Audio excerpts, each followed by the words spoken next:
Hey everybody, this is the Sliders Review, and I'm here today to talk to you about Teenage Mutant Ninja Turtles, the 2003 series, Season 1, Episode The King. This is a very special episode for one main reason. And it's just like I said in the title, there's more than this, more to this episode than meets the eye and everything. And there's a reason why it is so special. Now, there is an extended version. The extended version at one point in time aired on Pluto TV, and it also is on the DVD. The theatrical TV version is just like what aired back in the day and stuff. And so the extended version is just a little bit more footage towards the end to add more depth and drama. Or emotional drama, that is. And so this episode focuses on Donatello, which is really cool. Donatello is like a really cool turtle. He's one of my favorites. I love smart characters. And so this is piggybacking off the last time they fought Shredder, and Shredder was taken down. I don't know if this is when Shredder lost his head towards the end of one episode, and then you think he's dead, only to find out he's still alive, picked up his head and carried it with him. And it was just like, whoa, dude, what the world is going on? Shredder is some type of immortal human? Nah, there's another reason for that, which one day I will explain. And so, actually, I don't know when I might be able to explain. So let me explain now. He's an Utron. He's this squishy little alien thing, and the Shredder is an exosuit. So he's placed inside the belly of the exosuit. Think of Krang from the 80s Turtles. So anyway, because of this, the foot soldiers are still around, and they're now looking for the turtles in the sewer. The turtles can't be in their lair because they don't want them to know where they live at, so they're staying with April. This has happened multiple times in multiple different series, and even in the movies and stuff, where the foot soldiers are looking for the turtles down in the sewer, or they trash their place, and then so they have to go live with April and stuff like that. And so another reason why this is a special episode, because this came directly from that of the comic book, from volume 1 and everything. And so with this episode, it starts off with the turtles and then April's place, and Raphael's pissed off, talking about we need to go down the sewer and take care of business and everything, so they find our home. Leonardo trying to keep a cool head, so those two. But well, first I'm going to explain what happened in this episode, and I'm going to explain why it's so special. So then after that, Master Splinter has to calm them down. Mikey's all like, oh no, what are they go in my room and mess with my comic books and all this other stuff and all this other stuff. So then him and Donatello are eating tater chips on the floor, which is a scene from the movies. Not sure it's a scene from the comics, but I know it's a scene from the movies. And so while they're there, one of them ordered Chinese food, which is very similar to when they ordered pizza in the second movie. And so they have, and also the first movie when April Boss comes in, so they have to hide and everything. And so just like in the movie, the delivery dude thinks he sees one of them, but then they replace it with a stuffed animal, which happens in the first movie. And so in the next scene, we see Donatello's fixing on something. Raphael goes to take a shower, and then there's no more hot water, and he wants Don to go fix it. And Don's like, well, I already fixed it and everything. And so he's like, well, do it again. And so Don's pissed and all why do I have to fix everything? And why don't you just make Mikey do it? But of course, Mikey's an idiot. And of course, Don is the smart person. So of course, it will be him. So he goes down there. But April tells him keep a lookout for somebody she's renovating a room out to. A guy named Kirby. And there's a reason why I put emphasis on Kirby, because that's one reason why this episode is so special. And so he's like, oh, you know what, I'm a ninja, he won't see me. So anyway, Don's down there, and as he's about to go fix the furnace, he sees this monster thing come towards him, but then the monster thing disappears. And then he looks into a room, and it's the Kirby man. He's in his apartment, and we see him drawing stuff. And Don, Mr. Ninja, decides he's going to expose himself because another monster came out. So Kirby's not freaked out at all by Donatello's turtle appearance. And he's all, and Don asked me, like, how'd you do that? How'd you make that drawing come to life? He's all like, it's from this like magic crystal on like a pencil and everything. So he found this crystal in like some coal. He attached it to a pencil, and every time he draws with it, things come alive. And he's been doing that for weeks now. And so Donatello's like, crystals. It just had to be crystals. Now, they never explain where this crystal comes from or how it has magical powers. Maybe in the comic, but not in the cartoon series. And so he has Don draw, and Don draws like a little stick figure. And it kicks him when it comes alive and everything. And so, like, then Kirby tells him everything I draw, like, disappears within seconds except for this. Some type of, like, gateway transportational machine. It's like a giant like rectangular like machine, right? And he's like, this is the only thing that's never disappeared and stuff. And it has this glowy, squishy aura inside. So Don, Mr. Scientific dude, he's like, I'm just gonna walk through it. That's very scientific of you. So anyway, he walks through it. And then he puts his head back in. He's like, Kirby, you have to see what's in here and everything. So he brings Kirby. And it's a long drop. The portal is up in the sky for some reason. And so it's this other world, a very colorful alien type planet. And as Kirby's looking around, he's like, Don, I drew all this and everything. Like all this stuff you see, all these creatures and all this other stuff, I drew all this in my book. And so they're all like, man, you must got like a lot of time on your hands. And then all of a sudden they are attacked by monsters. The monsters that Kirby drew. And these monsters are like humanoid, like monster type things. And then, so Don, he's like fighting them and stuff. Because that's what Donatello does. He's a hero. He's a ninja.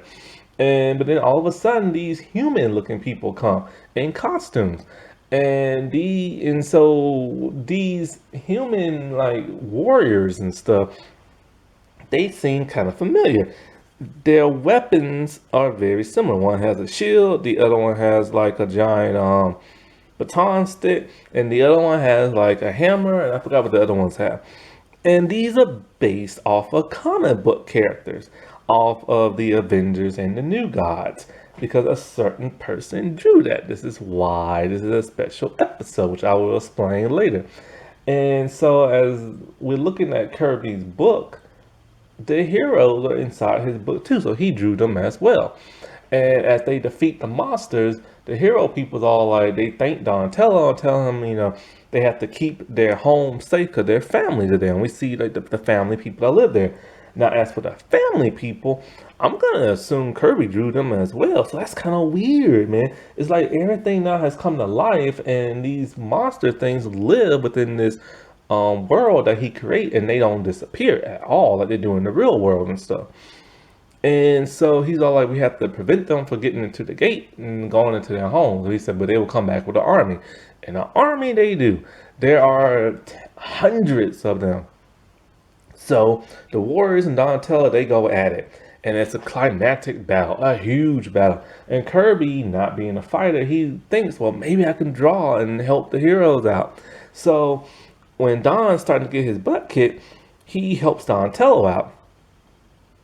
He draws Donatello, and he draws this mechanical device on Don's hand. And he tells Don this is some type of like anti-gravitational unit thing that cancels out gravity. So basically whatever he draws, he can think of what it's supposed to be in his head, and it will do that. Now, oddly enough, when he drew Donatello, a second Donatello did not appear. Don't know why, but hey, whatever. But so Donatello uses it, and all the monsters now levitating that he zaps. But the power cell dies out very quickly. And so, like, as they're all fighting still, Kirby has decided to make this giant mech, robot, Megazord looking thing that grabs all the monsters and puts them all in the bin. But there's still more monsters coming. So Kirby, drawn as fast as he can, he draws all the monsters that he drew with devices on them, locking them up. And Don's like, man, how did you do that so fast? And Kirby's all like, I just drew as fast as I could. Him and Donatello have like a really cool bond, and they just met. And so the people who live there, they're like, you're welcome in our homes anytime. And so when Don went into this world, he didn't even bring his brothers. It would have been nice to see them, but hey, it's cool Donatello episode. And so like as they're walking back towards the portal, because they finna go home, they notice something. The portal is shrinking for some reason. And so Kirby tells Donatello, you go first and everything. And so Donatello goes through, but then he's stuck, and Kirby has to push him through. Then the portal goes so small that right before it vanishes, a paper airplane flies through. And then the portal disappears. Kirby is now trapped in this other dimension with all the drawings and people that he created and stuff. And so, like, Donatello, he opens up the paper plane and he reads the note. Now, this is where the TV version comes in. In the note, it's a touching message from Kirby. Don, life at best is bittersweet. See you around, Kirby. And then we see Donatello like look down and kind of like balls up the paper a little bit because he's upset. He's upset because he failed to save Kirby and everything. Now Kirby is trapped in this other dimension. And Kirby is like the third human friend Donatello has. I don't know if he met the professor in the garbage can, not the garbage can, the trash yard yet. But he has April and Casey. And April is somebody they all met, and Casey somebody Raphael met. So, but Kirby was the first person that he got to meet on his own that he got along with. And so it ends like that in that sad, dramatic note, knowing that Donatello failed and he's grief-stricken and everything with guilt. Now, that's the television version. The extended version is different. We see him read the note, but we don't know what's on the note yet. Then we see him go back to April's apartment. Raphael comes out and still in the towels, pissed off, talking about what took you so long. You've been gone for a long time. And is the hot water on yet?